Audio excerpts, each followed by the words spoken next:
Precisa aprender e deixar que Deus, que é Senhor, faça, obrigado querido, muito obrigado, faça aquilo que Ele quer fazer no nosso meio, de acordo com a vontade dEle, amém? Quem crê que Deus fala, e fala de muitas maneiras, e fala hoje com a gente, aqui nesse lugar, quem crê nisso? Diga aí, que bacana. Então presta atenção. Na semana passada, Deus colocou no meu coração o desejo de nós conversarmos aqui numa época que é difícil, porque nós temos tantas pessoas da igreja viajando, mas tantas, graças a Deus, eles podem curtir um tempo de descanso merecido. E além do mais, hoje várias pessoas, irmão, você precisa de orar, porque tem tanta gente. Quem conhece alguém aqui que está com flu, ou que está de cama, alguma coisa? Levanta a mão, eu conheço uns tantos. A gente precisa orar para que Deus possa vir sobre a vida dessas pessoas. Mas Deus me disse que era agora para a gente conversar sobre isso. Encontros de Jesus. Os encontros de Jesus. Jesus não só veio à terra e Ele foi crucificado. Jesus viveu por alguns anos e durante essa sua vida, Jesus passou pela vida de pessoas. Jesus não era só um pregador, Ele não ia só num lugar, abria o rolo, a lei, ou recitava e pregava para as pessoas. Jesus andou nas ruas, Jesus comeu com pessoas, Jesus visitou casas, Jesus parou em lugares onde tinha dor, como em lugar que tinha alegria. Ele começou o seu ministério numa festa de casamento, onde Ele fez o seu primeiro milagre. Ele transformou água em vinho. Ele mudou a realidade daquela festa.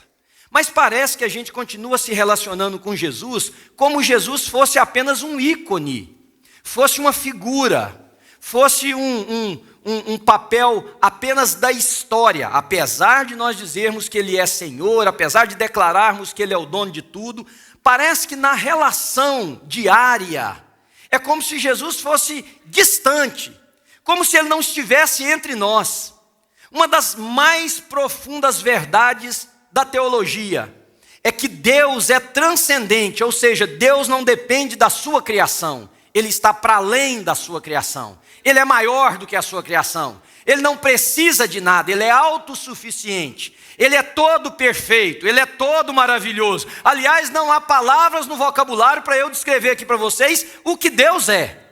Mas Deus não é só transcendente, a outra verdade é tão importante quanto a sua transcendência, que Deus é imanente, apesar de todo poder, de toda glória, apesar de tudo que Ele tem, Ele está entre nós.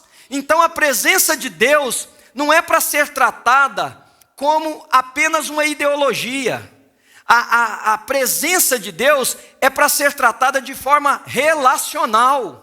Jesus parece jargão, porque está ficando tão mal falado, mas Jesus quer um encontro. Aliás, deixa eu mudar. Jesus quer vários encontros, comigo e com você. Ele marca encontros, e Jesus não teve, assim como milagres. Eu te desafio a ler a Bíblia, os evangelhos principalmente, e você encontrar um único milagre que Jesus fez por acaso. Não existe.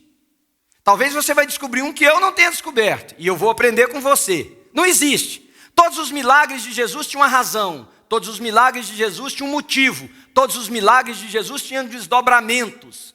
Mas da mesma maneira você não vai encontrar Jesus tendo encontros aleatórios, assim, aleatórios sim, porque alguns foram casuais, no sentido de não estarem preparados. Mas nenhum encontro de Jesus foi vazio. Nenhum encontro de Jesus foi porque passou pela rua, conversou e foi embora. Todo encontro de Jesus deixou uma marca. Todos os encontros de Jesus tocaram pessoas, transformaram pessoas, mudaram conceitos, chamaram as pessoas para uma nova percepção da vida, abriu olhos de um, deu significado para a vida de uma outra, transformou a realidade de uma mãe. Enfim, todos os encontros de Jesus tinham significado, todos os encontros de Jesus tinham motivo. Não mudou, queridos, não mudou. Jesus é o mesmo, amém? Não não mudou. A gente pode dizer, pastor, mas eu vou à igreja todo domingo, parece a mesma coisa. Parece a mesma coisa porque você não está abrindo os seus olhos e deixando esse Jesus, que quer ter um encontro conosco, transformador, sempre, vários encontros, chegar até o seu coração. Às vezes chega até o seu ouvido, mas não chega até o seu coração. Então, nessa manhã, eu queria tratar com vocês de um dos encontros de Jesus. Abre, se você tiver com a sua Bíblia, por favor, porque o texto é bem longo. João, capítulo de número 9, o texto vai estar na tela. João, capítulo de número 9. Nós vamos ler versículos de 1 a 3. Depois eu vou ler do 6 até o final do capítulo. Presta atenção na leitura. Ao passar Jesus, viu um cego de nascença. Ao passar Jesus, de onde é que eles estavam? Se você ler o capítulo 8, eles estavam na sinagoga, eles saíram, foram caminhando por um lugar, encontrou, Jesus passa e viu com seus discípulos um cego. Ou seja, Jesus está percebendo aquilo que está ao redor. Eu queria poder dizer para você nessa manhã que Jesus passa nesse prédio chamado New Life Church e vê pessoas como eu e você. E ele vê e para. E ele vê, para e ele fala conosco. Jesus, ao passar, viu um cego de nascença. Seus discípulos lhe perguntaram: Mestre, quem pecou? Este homem ou seus pais para que ele nascesse cego? Depois eu explico por que teve essa pergunta. Jesus disse: nem ele nem seus pais pecaram, mas isso aconteceu para que a obra de Deus se manifestasse na vida dele. Versículo 6. Tendo dito isso, porque Jesus disse para os seus discípulos algumas outras coisas, cuspiu no chão, misturou terra com saliva e aplicou aos olhos do homem. Eu imagino que aquele homem, se ele soubesse o que estava sendo colocado no olho dele, ele fala: para, não dá para fazer um milagre de outra maneira, não? Vocês vão entender por que Jesus cuspiu na terra e fez barro. Por que Jesus não simplesmente falou: enxerga, presta atenção. Ele cuspiu, misturou com saliva e aplicou aos olhos do homem. Então lhe disse: vá lavar-se no tanque de Siloé. O que significa o tanque de Siloé? Significa o enviado. O homem foi, lavou-se e voltou vendo. Ou seja, em direção ao tanque, ele ainda era cego. E o pior, cego e com a cara suja de barro. Ele ainda era cego. Versículo 8. Seus vizinhos e os que anteriormente o tinham visto, mendigando, perguntaram: não é este o mesmo homem que costumava ficar sentado mendigando? Alguns afirmaram que era ele. Outros diziam: não, apenas se parece com ele. Porque quando Deus faz um milagre na nossa vida, o cara não mudou de cara, ele só abriu os olhos. Aliás, eu nem sei se os olhos dele eram fechados, era fechado no sentido de ele não enxergava. Mas a maioria das pessoas que não tem vista, os seus olhos são abertos, eles apenas não conseguem enxergar. O que mudou na aparência daquele cara? Nada. É porque quando Deus realiza um milagre na nossa vida, esse negócio é tão impactante, queridos, que as pessoas chegam a dizer assim: será que é isso mesmo? Será que é ele? E alguns diziam, e ele mesmo dizia: sou eu. Versículo 10. Então como foram abertos os seus olhos? Interrogaram-nos eles. Ele respondeu: o homem chamado Jesus misturou terra com saliva, colocou-a nos meus olhos e me disse que fosse lavar-me em Siloé. Fui, lavei-me e agora vejo. Presta atenção nesse versículo 11 também. Versículo 12. Eles lhe perguntaram: onde está esse homem? Não sei, disse ele. Levaram-no aos fariseus, o homem que fora cego, porque aí é a hora da turma da religião resolver o problema. Era sábado, o dia em que Jesus havia misturado terra com saliva e aberto os olhos daquele homem. Presta atenção de novo na mistura da saliva com a terra. Então os fariseus também lhe perguntaram como ele recebera a visão. O homem respondeu: ele colocou mistura de terra com saliva em meus olhos, eu me lavei e agora vejo. Alguns dos fariseus disseram: esse homem não é de Deus, pois não guarda o sábado. Mas outros perguntavam: como pode um pecador fazer tais sinais miraculosos? E houve divisão entre eles. Tornaram, pois, a perguntar ao cego. O cego, nessas alturas, só queria sair, andar e ver. Ele não via. Os estudiosos dizem que ele devia ter 45 anos. Imagina o cara 45 anos cego. Ele volta a ver, ele tem que ficar sentado esperando o povo discutir de que jeito ele foi curado. Ele quer andar, ele quer ver a cidade. Ele quer ver as pessoas, ele quer enxergar talvez o seu pai e a sua mãe que estão vivos, que eles aparecem aqui no texto. Ele quer ver a beleza da cidade, mas os caras insistem que ele tem que ficar lá para poder resolver o problema. Esse homem não pode ser de Deus. Então houve divisão entre eles. Versículo 17. Tornaram, pois, a perguntar ao cego, a terceira vez: que diz você a respeito dele? Foram os seus olhos que ele abriu. O homem respondeu: ele é um profeta. Os judeus não acreditaram que ele fora cego e havia sido curado, porquanto mandaram buscar os seus pais. Pensaram assim, é alguma conspiração. Esse povo fez isso para dar ibope, para ganhar dinheiro. Mandaram chamar os seus pais. Versículo de número 19. Perguntaram para os pais: esse é seu filho, o qual vocês dizem que nasceu cego? Como ele pode ver agora? Responderam os pais: sabemos que ele é nosso filho e sabemos que nasceu cego, mas não sabemos como ele pode ver agora, ou quem lhe abriu os olhos. Perguntem para ele, ele tem idade, ele falará por si mesmo. Seus pais disseram isso porque tinham medo dos judeus, pois esses já haviam decidido que se alguém confessasse que Jesus era o Cristo, seria expulso da sinagoga. Foi por isso que seus pais disseram: idade ele tem, perguntem a ele. Pela segunda vez chamaram o homem que fora cego. De novo, disseram: para a glória de Deus, diga a verdade, sabemos que esse homem é pecador. Ele respondeu: não sei se ele é pecador ou não. Não sei se ele é pecador ou não. Uma coisa eu sei: eu era cego e agora eu vejo. Então lhe perguntaram: o que ele lhe fez? Como lhe abriu os olhos? 27. Ele respondeu: eu já lhes disse e vocês não me deram ouvidos. Por que querem ouvir outra vez? Acaso vocês também querem ser discípulos dele? Então insultaram e disseram: discípulo dele é você, nós somos discípulos de Moisés. Sabemos que Deus falou a Moisés, mas quanto a esse, nem sabemos de onde ele vem. O homem respondeu: ora, isso é extraordinário. Vocês não sabem de onde ele vem, contudo ele me abriu os olhos. Sabemos que Deus não ouve a pecadores, mas ouve ao homem que teme e pratica a justiça. Presta atenção no versículo 32, porque tem tudo a ver com a pergunta lá de trás: quem foi que pecou? Ninguém jamais ouviu que os olhos de um cego de nascença tivessem sido abertos. Se esse homem não fosse de Deus, não poderia fazer coisa alguma.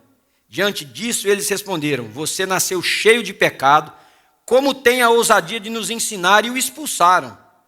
Mas Jesus ouviu que haviam expulsado o homem, e ao encontrá-lo disse: você crê no Filho do Homem? Perguntou o homem: quem é ele, Senhor, para que eu nele creia? Disse Jesus: você já o tem visto, é aquele que está falando com você. Então o homem disse: o que ele disse, queridos?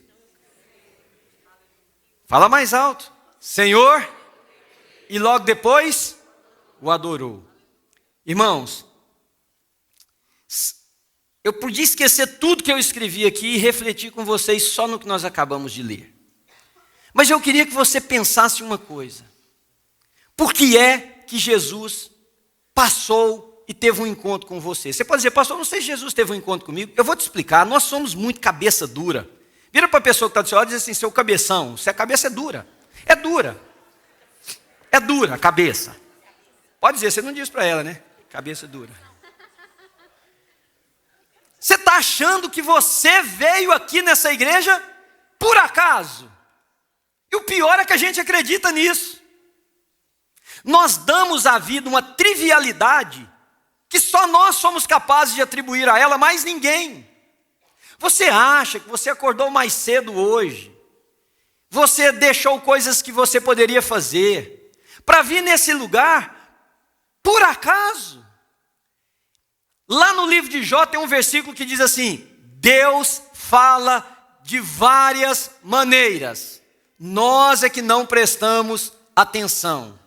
O encontro de Jesus com você está acontecendo. Você pode dizer: cadê ele? Ora, vocês perceberam que o homem aqui, tendo encontrado com Jesus, testemunhado dele, no mínimo 4 vezes, quando Jesus perguntou assim: você crê no Filho do Homem? O que ele respondeu? Quem é ele para que eu nele creia? Dá vontade de falar assim, mas você é burro. Nós estamos num diálogo aqui, você já falou de mim várias vezes. O que Jesus responde para ele? Você o está vendo, você o está ouvindo, é o que fala com você. Irmãos, você e eu precisamos entender que estes encontros de Jesus continuam acontecendo na nossa vida. E ele está acontecendo nessa manhã. E ele não acontece de forma aleatória. Eu posso pressupor, eu posso tentar, conhecendo a realidade de alguns, eu posso imaginar o que seja, mas ele não acontece de forma aleatória. Portanto, se você abrir os seus olhos, você vai perceber o que Jesus quer falar com você nessa manhã. Mas vamos olhar uma coisa aqui. O homem, Jesus passa com o homem, eles com seus discípulos, eles veem um homem cego. E pergunta assim, quem é que pecou? Esse ou os seus pais para que ele nascesse cego? Primeiro, porque havia naquela época uma ideia de karma, sabe aquilo que nós hoje estamos chamando de maldição hereditária? Pai e mãe pecou, filho, neto, bisneto vão sofrer as consequências daquela carga, daquele erro. Então eles olham para esse homem e falam assim, essa desgraça veio de onde? Qual é a origem? E olha, quantas vezes eu e você não dizemos dessa maneira, mas a gente diz assim, mas será que não dá para me errar, não? Será que a coisa tem que ser desse jeito para mim? E alguns até dizem assim, eu devo ter jogado pedra na cruz, não é possível. O que é que está acontecendo comigo? A gente imagina, como eles naquela época, que esses desencontros da vida, essas dificuldades da vida, essas tristezas, essas dores estão ligadas a desfavor de Deus, estão ligadas, obrigado querido, a desfavor de Deus, estão ligadas a pecados que nós cometemos, estão ligadas mas ontem eu falei uma palavra que eu não devia falar, poxa, eu vou pagar por isso agora amanhã. E Jesus entra com uma frase espetacular, ele diz, não teve pecado aí nem dos pais, porque deixa eu te ensinar uma coisa, quem está em Cristo é o que, irmãos? Nova criatura. Agora, pois, irmãos, as coisas velhas se passaram, Paulo dizendo para a igreja em Corinto, quem está em Cristo é uma nova criatura. Nós é que insistimos em arrastar essa bagagem, nós é que insistimos em carregar esse lixo, nós é que insistimos em pôr esse fardo pesado nos ombros e não deixá-lo, nós é que insistimos em nos referir ao passado como se ele ainda existisse, nós é que não queremos ir para diante porque estamos presos no passado. E Jesus diz assim, não pecou não, nem ele nem os pais dele. É porque vai acontecer uma coisa maravilhosa que Deus vai manifestar a sua glória sobre essa situação. Querido, você consegue imaginar? E eu entendo, porque na hora da dor, e eu tenho as minhas, é difícil a gente querer isso, porque olha o que acontece. Alguém diz assim, como esse texto, você já parou para pensar que é nesse momento de dor, e é através dessa dor, que Deus vai manifestar a glória dele? Dá vontade de dizer assim, vamos ser sinceros? Dá vontade de dizer assim, Deus, não dá para me manifestar de outra maneira, não? Verdade ou não, gente? Quem aqui que quer passar na moenda para Deus manifestar a graça dele? Levanta a mão para mim. Você está mentindo. Eu não estou com a minha para cima, que senão eu também estaria. A gente diria para... Ora, vamos olhar um exemplo clássico, Jardim do Getsemane. O nosso Senhor. Vamos traduzir a conversa de Jesus com Deus? Pai, dá um outro jeito. Eu sei que vai manifestar graça, poder, salvação, mas se for possível... Mas qual é a outra frase? Se não for, seja feita a tua vontade. Por mais que eu e você não queira, por mais que nós não queiramos, por mais que a gente não deseje, Deus manifesta a graça dele através das situações da nossa vida. E Jesus disse, esse aí é um caso. Mas para que Jesus encontrou com aquele cego? E eu vou te dar algumas razões para ver se você encontra que Jesus encontrou com você hoje. Em primeiro lugar, queridos, para trazer luz, para que aquele homem conhecesse a luz. Aquele homem, a vida dele era trevosa, era blackout. Ele não sabia cores, ele não sabia rosto, Ele conhecia voz, ele sabia o trajeto da sua casa para o lugar de pedir esmola, ele sabia se locomover dentro da sua casa, mas a vida era monotônica, ela tinha uma cor só, ela era preta.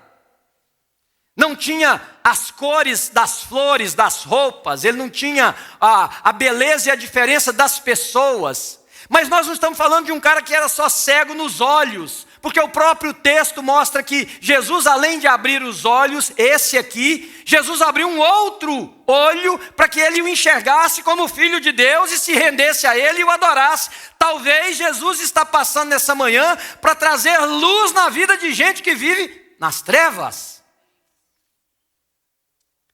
Gente que vive apalpando. E sabe o que é viver nas trevas? Viver nas trevas é viver sem orientação, sem direção. Viver nas trevas é fazer o que você acha que deve fazer, é viver pela sua própria pressuposição da vida, a sua análise, a sua interpretação. Sabe o que é trazer luz? É nos fazer perceber, e ao perceber, poder escolher entre este e aquele caminho. É não ser mais escravo do toque. É não ser mais subjugado por uma única direção. É poder andar livre. E eu me atrevo a dizer para vocês, sem querer ser agressivo à vida de ninguém, Jesus precisa ter encontros com pessoas aqui nessa manhã e trazer luz para a vida deles. Eu tenho certeza, nossa vida só encontra sentido, direção. Nossa vida só encontra a capacidade de ser orientada por Ele, quando Ele emite luz sobre a nossa escuridão. Porque até então nós fazemos escolhas. Vejam, lá no final diz que ele reconheceu Jesus e o adorou. Hoje adorar para nós é uma coisa muito vulgar. A gente levanta a mão aqui e diz, gente, adora a Deus. Aí uns fazem assim com a mão, parece que está morrendo.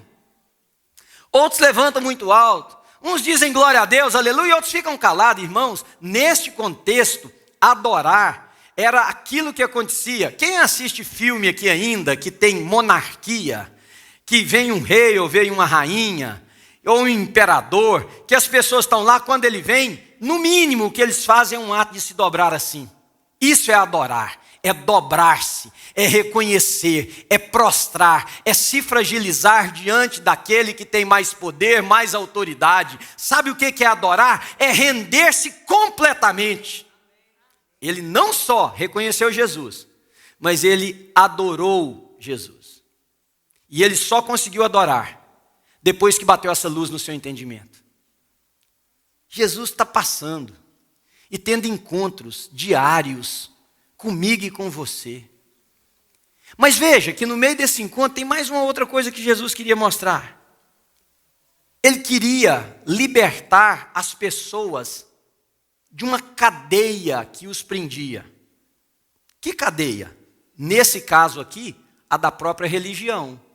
No seu e no meu caso, talvez de mágoas do passado, de traumas, talvez de ira, talvez de ódio, talvez de falta de perdão, eu não sei o que é. Mas onde é que está isso no texto? Vejam comigo. Jesus cura a vista daquele homem de que maneira? Ele cospe, mistura com a terra, faz um barro e aplica sobre os olhos. Havia na Mishnah um conjunto de instruções judaicas sobre o que podia se fazer no dia do sábado e o que não se podia fazer no dia do sábado. Se não me falha a memória, eram 37 ou 39 coisas que você não poderia fazer no dia do sábado. Uma delas era fazer barro. Porque com barro se construía tijolo, com barro se construía telhas, com barro eles faziam outras coisas. Então, o que a Mishnah estava falando? Não pode ter esse trabalho de misturar água com terra para fazer barro. O que Jesus faz? Ele cospe, e ao cuspir, ele mexe. Ao mexer, vira barro. E os fariseus disseram, quebrou a lei. Quebrou a lei. Diante de um quadro maravilhoso, de um cego de 45 anos, que estava voltando a enxergar. Qual era o problema? Quebrou a lei. Jesus queria mostrar para eles, irmãos, duas coisas. Quando os discípulos perguntaram, quem pecou, este ou seus pais, para que nascesse cego? E lá na frente o cego falou o seguinte, se ele é pecador eu não sei. Uma coisa eu sei, eu era cego e agora eu enxergo.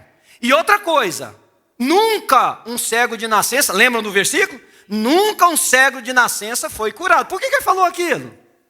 Não existe, ou não existia, naquela época, nos relatos, medos, persas, gregos, romanos, judaicos, nenhum, que uma pessoa cego de nascença tivesse sido curado. Procura na Bíblia, se você vai encontrar. Não tem.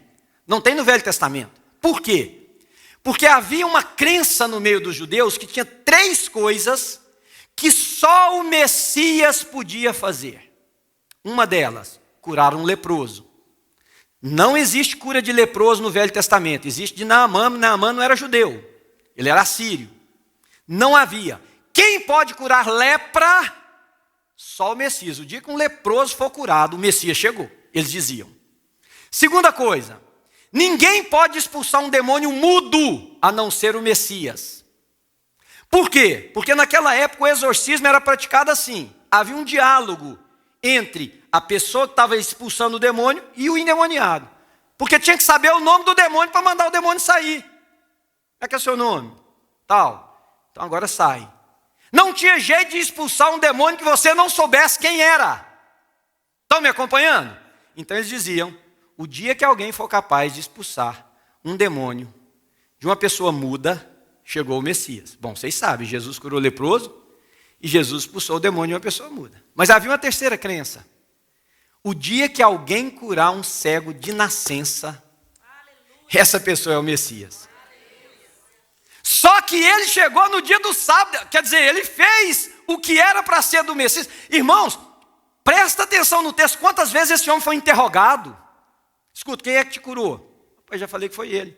Ele quem? Lá o homem lá. O que ele fez? Botou terra, botou aqui, mandou eu lavar. De novo chamaram o cara. Por quê? Porque na cabeça deles, eles sabiam. Curou um cego de nascença. Só o Messias pode fazer isso. Mas do outro lado, o que tinha? Tinha a cadeia da religião, mas não foi feito de acordo com o nosso livro. Não foi feito de acordo com o nosso costume. Não foi feito de acordo com a nossa forma de ser, de fazer. Não foi, porque se ele tivesse feito isso ontem ou amanhã, então seria o Messias, mas o Messias não quebraria o sábado. Eles não sabiam que Jesus é o Senhor, inclusive, do sábado. Ou era muito para eles aceitarem. Então eu fico imaginando se Jesus não quer encontrar com alguém aqui hoje de manhã, para quebrar alguma cadeia de pressuposição, sabe, de formatação da vida, de achar que se não for da sua maneira, não foi, de achar que se não foi feito do jeitinho que você escolheu, então não foi Jesus, deve ter sido alguma outra coisa, alguma outra pessoa. Eles chegaram a acusá-lo de pecador. Aí o cara diz assim, mas como é que ele pode ser pecador se vocês ensinam que Deus não ouve um pecador? E ele ouviu porque me curou. Ou seja, o cara que era um ninguém começa a dar checkmate nos religiosos da época. Ele diz assim, gente, não faz sentido, vamos pensar pela lógica de vocês. Ele é um pecador. Mas então vocês estão, por implicação, dizendo que Deus então atende a pecadores. Vocês estão me acompanhando? Então, por que vocês pedem o povo para não ser pecador? Se Deus ouve pecador, não todo mundo viver de qualquer jeito que Deus vai ouvir. Aí eles teriam que dizer, não pode, Deus não ouve pecador. Então vocês estão dizendo que ele não é pecador? Ele colocou aqueles homens em xeque-mate. Porque, querido, quando Jesus tem um encontro conosco, não tem parâmetro pré-estabelecido, não tem formatação, não tem jeito, não tem assim, tem que ser dessa maneira. Isso aí somos nós que criamos. Isso aí somos nós que projetamos. Ele vem, ele faz do jeito que ele quer, a hora que ele quer, da forma que ele quer, porque o nome dele é Jesus. Ele é o Senhor. E eu fico imaginando se Jesus não quer dizer para alguém aqui nessa manhã, você tem que quebrar isso aí. Você tem que quebrar isso aí. Aqui no segundo culto, eu não vou dizer isso não, porque esse negócio vai ficar gravado. Vamos embora. Vamos mais uma outra coisa. Jesus está passando para ensinar a mim e a você uma coisa que muitas vezes impede, presta atenção, queridos, impede de Deus realizar grandes coisas na nossa vida. Olha o quanto é perigoso o que eu estou falando, porque se eu disser para você que tem coisa em mim que impede o agir de Deus, eu estou dizendo que eu tenho mais poder do que Deus, ou que Deus não tem todo o poder, entende o que eu estou dizendo? Mas vejam, começa a passar as páginas da Bíblia, dos Evangelhos, e ler. Você vai encontrar sempre um fator ligado àquilo que Jesus fez. Para um jovem que queria saber o sentido da vida, Jesus disse assim: vai, vende tudo que você tem, dá aos pobres e vem me seguir. Vamos voltar um pouquinho. O que aquele jovem queria? Ele chega para Jesus e diz assim: bom mestre, o que farei para herdar a vida eterna? O que ele queria? Ele queria a vida eterna, ele queria a vida com Jesus. Jesus fala para ele assim: conhece os mandamentos? Todos. Guarda, todos eles eu guardo. Jesus falou: tem uma coisa que te falta. Vende o que você tem. Não é que Jesus está fazendo apologia da pobreza, Jesus está demonstrando para aquele homem, como demonstra para mim e para você, onde é que é o nosso calcanhar de Aquiles, onde é que é a nossa fragilidade, onde é que é o nosso apego maior, onde é que está o nosso coração, onde é que tem aquela coisa que entre ela e Jesus, embora a gente diga que ame Jesus, mas essa coisa está sempre proeminente. Jesus está dizendo o seguinte: vende o que você tem, tudo. Você não queria a vida eterna? Não foi para isso que você me procurou? Então vende tudo, vende, dá para os pobres, depois você vem e me segue. Aquele homem, eu não sei quantos de vocês conhecem o texto de cor. Diz a Bíblia que ele, entristecido, saiu, porque era dono de muitas propriedades. Ou seja, ele não fez o que Jesus falou, ok? Para uma mulher, à beira de um poço, Jesus diz assim: vai chamar o teu marido. Tinha jeito aquela mulher chamar o marido dela? Era impossível. O que Jesus quer, querido, não é que a gente faça o impossível. O que Jesus quer é que a gente obedeça. O que aquela mulher fez? Falou assim: eu gostaria, mas não tem jeito. Aí Jesus falou: você fez já, você já fez. Porque você já teve um bando de marido e o que você tem agora não é seu. Jesus encontrou com um homem com a mão mirrada, ressequida. Diz os historiadores que o braço do cara tinha secado. Aí Jesus diz assim para ele: estende a mão. Estende a mão? Espia aqui. Ele tinha condição de estender a mão? Não. E Jesus sabia. Jesus não está sendo sarcástico, não. O que você quer dizer, pastor? Eu quero dizer para vocês que existe um elemento chamado obediência, que pode ser o fator determinante entre o que nós ouvimos e o que nós experimentamos. Acompanha o meu raciocínio. Jesus, sendo Senhor, Deus encarnado, ele iria curar o cara. Jesus chega para um cara que está deitado numa cama há 36 anos, 38, segundo alguns historiadores, e diz para ele assim: o que você quer que eu te faça? Ah, Jesus, só deve estar rindo do meu cabelo, não é possível. O que eu quero? Eu quero andar. Então levanta, toma a tua cama e anda. O que o cara tinha que fazer? Obedecer, levantar. Se o cara tivesse pensado assim: o senhor não está entendendo, o senhor está me pedindo para fazer uma coisa que é contra qualquer probabilidade fisiológica, qualquer probabilidade universal. Como é que eu vou levantar? Eu nunca levantei, eu não sei o que é levantar. Jesus poderia ter olhado para aquele homem e falado assim: enxerga. Mas no processo, vocês estão entendendo, Jesus está desconstruindo coisas e está declarando outras. Primeiro ele estava dizendo: eu sou Senhor do sábado, esse negócio de eu fazer as coisas do jeito de vocês, isso aí quem inventou foi vocês, eu faço do jeito que eu quiser, a hora que eu quiser. Portanto, querido, se Jesus quiser fazer com você uma coisa que você considera absurda, ele faz. Porque não depende de você falar assim, eu não fui criado desse jeito. A minha compreensão de religião não é assim. Eu tinha já contei isso aqui para vocês, um amigão meu, nós estávamos conversando, ele, e ele disse assim, já ficou alguém endemoniado assim no seu ministério? Eu falei, já, algumas vezes. Ele falou, rapaz, você acredita, Manuel? E ele estava aqui nos Estados Unidos, numa outra área, e ele foi, porque para ser pastor aqui dessa denominação, eu tive que ser examinado por um presbitério americano, como todos têm, e ele foi num outro lugar. E uma das coisas que eles perguntaram para ele é o seguinte, o que você pensa sobre o diabo? E aí ele falou.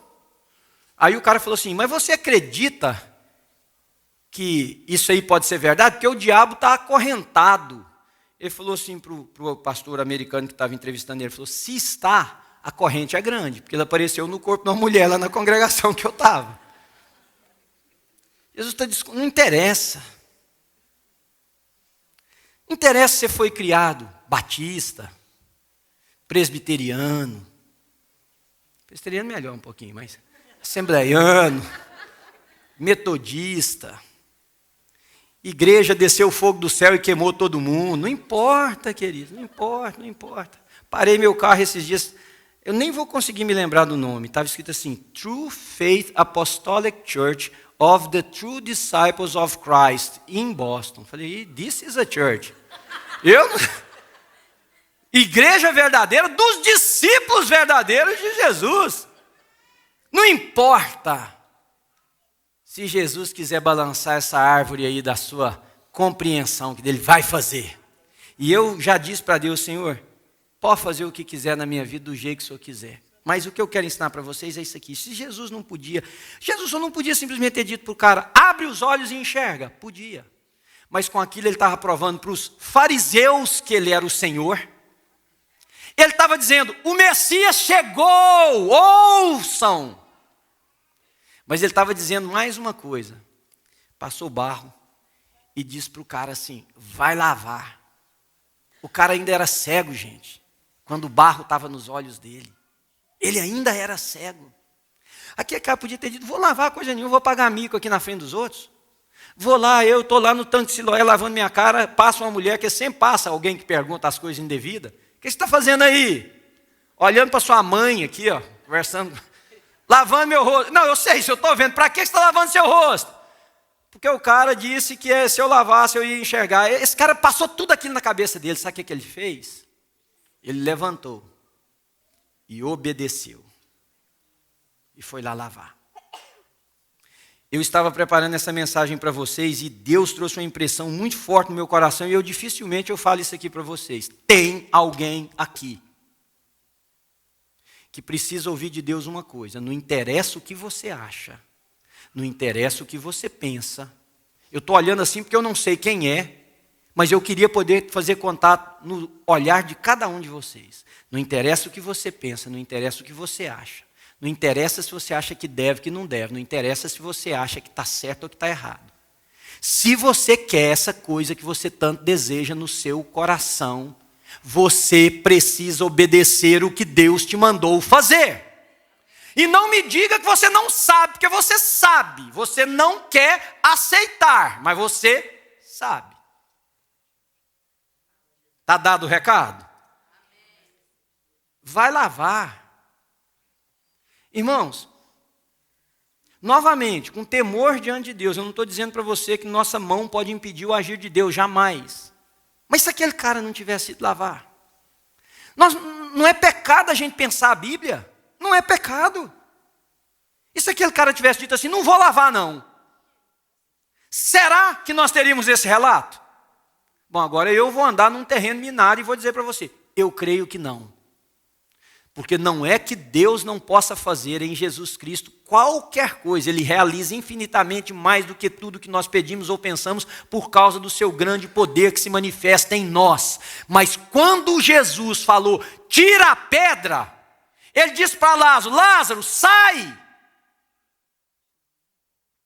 Todos os milagres, todos os encontros de Jesus têm um fator de obediência.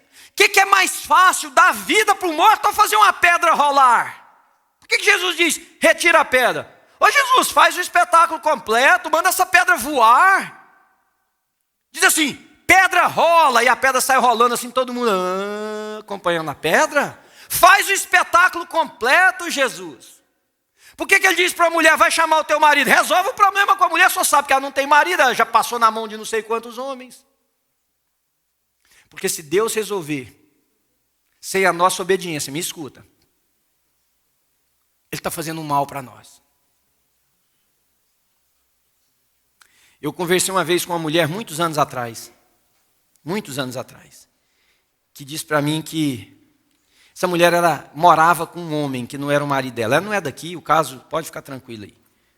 Aí eu disse para ela assim, ela falou, pastor, deixa eu contar minha história para você. Eu conheci esse homem no meu trabalho, aqui nos Estados Unidos. E eu namoramos, quando a gente estava já tendo um caso, ele me disse que era casado. Só que eu estava apaixonada. E eu decidi fazer vista grossa. E fomos juntos e mudamos, estamos morando juntos. Separou da mulher dele, nós estamos morando juntos. Só que eu me converti. Jesus entrou na minha vida. E eu estou num dilema. Falei, dilema? Dilema está o meu, que eu não sei se eu como ali ou aqui, ó. Dilema?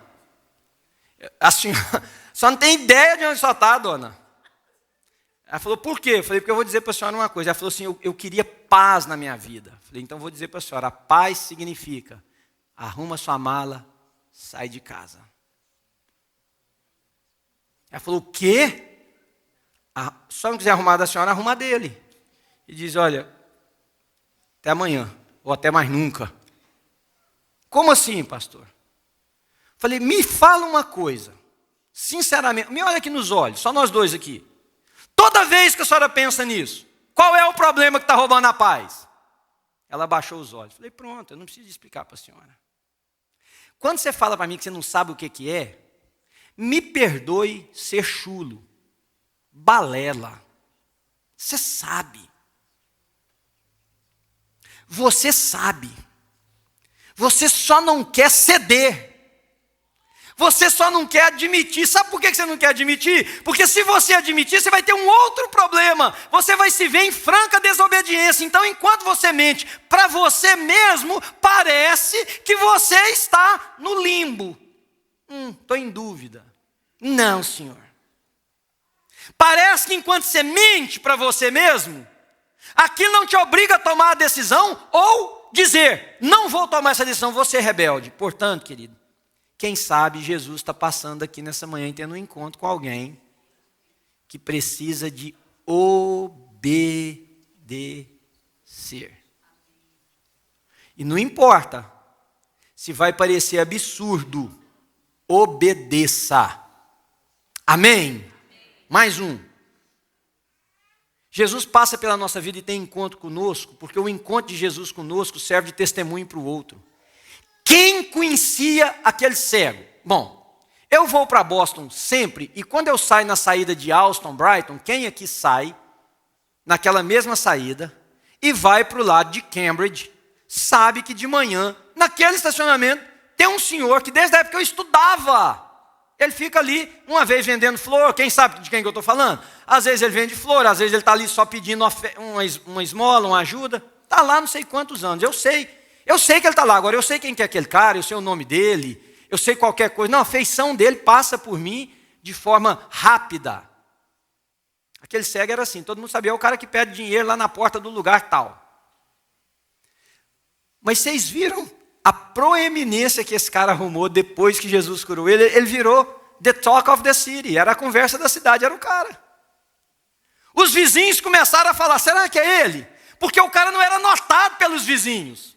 Porque que vizinho idiotizado não vê que a cara do cara não mudou, é só o cara agora enxerga. Tudo é a mesma coisa, a barba é a mesma, o cabelo é o mesmo, a feição do rosto é a mesma. Mas ninguém notava aquele cara. Irmãos, presta atenção nos detalhes desse texto. Aquele era um homem sem expressão. Mas do dia que ele teve um encontro com Jesus, a vida do cara tomou outra projeção. E se acontecer com você, vai acontecer a mesma coisa. Os outros vão notar. É o Manuel? É a Maria? É este? É aquele? A partir do versículo 8, começa um rebuliço em torno da cura daquele homem. Ele chega no lugar mais alto da sociedade, lá nos religiosos. E o que ele faz? Testemunha o nome de Jesus. Quem sabe Jesus está passando aqui nessa manhã para ter um encontro com alguém que ele precisa dizer o seguinte: se você tiver um encontro comigo, sua vida vai ser de testemunho para os outros. Você vai testemunhar do que aconteceu. E por último, só por causa do nosso tempo, encurtando aqui um pouquinho, que a coisa que os encontros de Jesus mais promoveram, queridos, não tem outra coisa. Para um homem sentado debaixo de uma árvore, ele disse assim: vem e me segue. Para um povo para uns irmãos perto de um barco, que ele teve um encontro, ele disse: eu vou mudar a sua vida de pescador de peixe para pescador de homens. Para uma mulher de vida promíscua, incerta, cheia de angústias, ele manda aquela mulher para a cidade curada. Não importa, todos os encontros de Jesus têm um objetivo: trazer filhos para o Pai. Todos.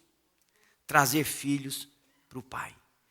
Quando Jesus ouve do que estava acontecendo por causa da cura que ele fez naquele homem, Jesus vem para ele e diz o seguinte: o que está acontecendo? Ele falou: eles me expulsaram, porque tem uma lei aí que diz que se a gente confessar que recebeu algum milagre seu ou desse homem, a gente é expulso da sinagoga, então me expulsaram. Jesus viu que haviam expulsado e encontrou com ele e disse assim: você crê no Filho do Homem?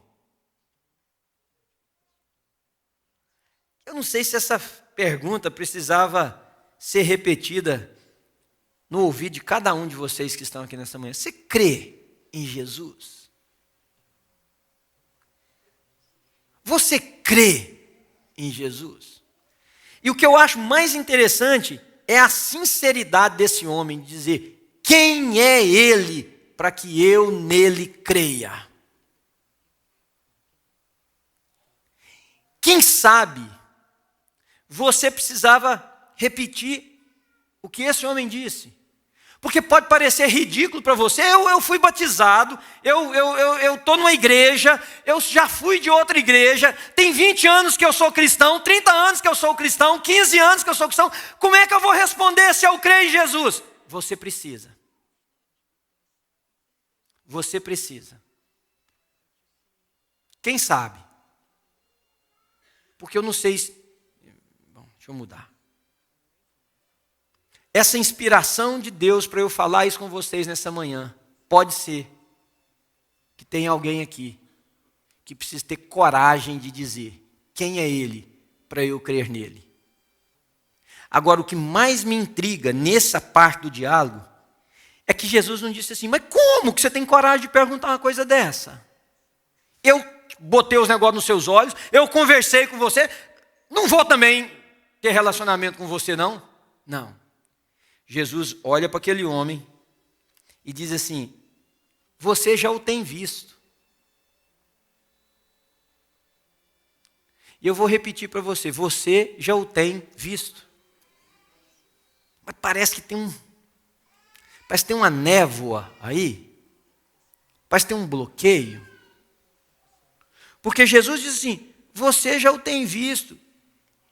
É aquele que está falando com você. Aí eu poderia dizer para você, você já o tem visto. Sabe aquele dia que você ouviu a palavra de Deus e que algo apertou lá? É aquele. Sabe o dia em que você ouviu uma voz que você sabia que ouviu, mas não veio ou não vieram desses ouvidos aqui, não foi por esse tímpano, você ouviu de dentro, sei lá, é Ele. Sabe essa impressão que vai no seu coração agora? É Ele. Sabe aquela sensação de quebrantamento? É Ele. É Ele que está falando com você. Mas O que acontece depois é que eu acho que bloqueia. Porque o homem fez uma confissão e teve uma atitude. Senhor, eu creio. E o adorou. Ele não só disse eu creio. Porque se parasse nesse eu creio, queridos,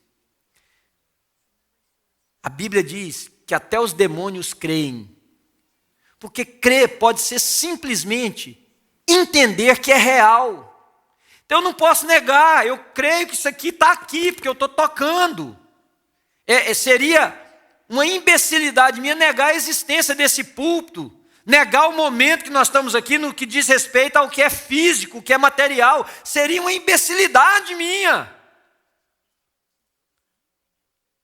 Mas daí, a adorar Jesus, teve que acontecer algo mais. E eu queria encerrar o nosso encontro, quer dizer, encerrar não, porque nós vamos ter recolhimento de dízimos e ofertas ainda, e eu queria que vocês prestassem atenção no news que nós vamos passar, que é muito importante. Mas eu não posso encerrar. Eu não posso hoje, sem dizer para você, eu acho que tem gente aqui que precisa não só declarar, eu creio em Jesus. Mas precisa dar o próximo passo, que é o adorar. Queridos, eu vou repartir uma coisa assim, não está aqui, é do meu coração, uma coisa que está forte no meu coração desde ontem à noite. Todos nós temos lutas, todos nós temos decepções, todos nós temos tristezas, todos nós temos celebrações, enfim, nossa vida é cheia de situações. Todos nós temos momentos em que o nosso relacionamento conjugal está maravilhoso e tem momentos que ele está não tão maravilhoso, não é verdade? Momento que as finanças estão boas, tem hora que você pensa assim, apertou. Todo mundo tem isso. Tem hora que a saúde, você acha que você é uma pessoa de ferro, daí uns dias você acha que você não é nem de papel. Todo mundo tem isso. Agora presta atenção que eu também não sei para quem Deus quer falar isso nessa manhã. Nada é desculpa para que a gente não se dobre e adore o Senhor. Então não jogue a culpa na sua mulher, não jogue a culpa no seu marido, não diga que é a sua igreja, não diga que é o seu chefe no trabalho, não diga que é o país que você escolheu viver, não diga isso, não diga que é o muito ou pouco que você tem, não é o seu coração que precisa obedecer. Nós somos mestres do disfarce, querido. Nós somos mestres de pôr face. Principalmente se for para dar validade em coisas que nós sabemos que não está ok, mas que a gente não quer necessariamente mexer. E eu quero mexer nisso nessa manhã. Porque o último item que eu disse para vocês, Jesus encontra com pessoas para transformá-las em filhos. Meu papel aqui é ser anunciador daquele que morreu por você e por mim para nos transformar em filhos. Tem gente aqui que precisa dizer eu creio nessa manhã, mas tem gente que precisa, além de dizer eu creio, precisa se prostrar e adorar. Você fecha seus olhos comigo, por favor.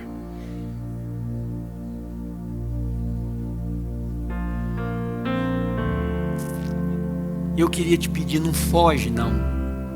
Fugir não é levantar do seu lugar e sair. Fugir é bloquear sua mente agora de alguma maneira. Fugir é tapar os seus ouvidos, não esses aqui. Fugir é dizer, não é para mim isso. Fugir é dizer, eu não tenho nada a ver com isso aí. E eu quero fazer um convite àqueles que querem dizer, eu creio.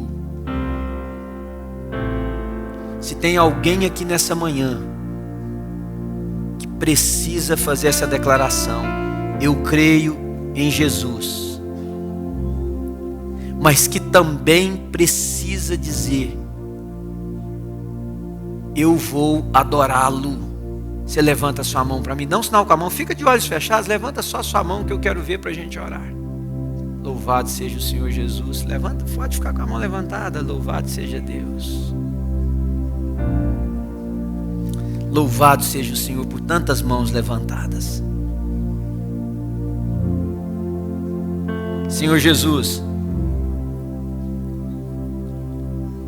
essas pessoas precisam ser ensinadas e as outras também. O que é crer no Senhor e o que é adorá-lo.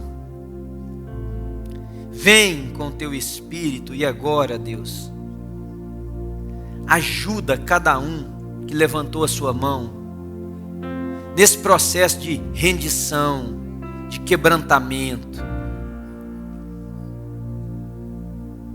Porque, ó Deus, tem mais gente aqui nesse lugar que precisa obedecer o Senhor, para que os olhos se abram, para que a vista seja restaurada, para que brilhe luz nesse mundo trevoso que ele ou ela vivem. E eu peço ao Senhor agora, em nome de Jesus, que pelo poder do teu nome, estas pessoas temam ao Senhor e o obedeçam, para o bem delas.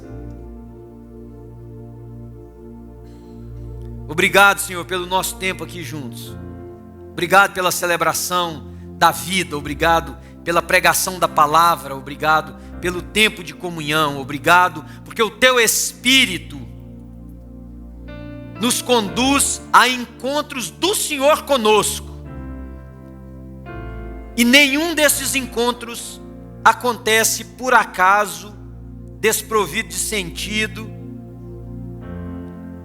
Nesta manhã, Senhor, quem diria que aquele que saiu de casa estava imaginando que o Senhor teria um encontro com ele ou com ela. Deixa-nos ver, Senhor, na cidade o burburinho sobre essa vida. Deixa-nos ouvir em casa a transformação sobre esse milagre do encontro que o Senhor teve, de gente perguntando, é esse mesmo? Dá-nos a alegria de celebrar com essa pessoa, e que os testemunhos disto tragam honra e glória para o nome do Senhor, o nome de Jesus de Nazaré. E é no nome dele que nós oramos. Você diz amém, querido? Amém.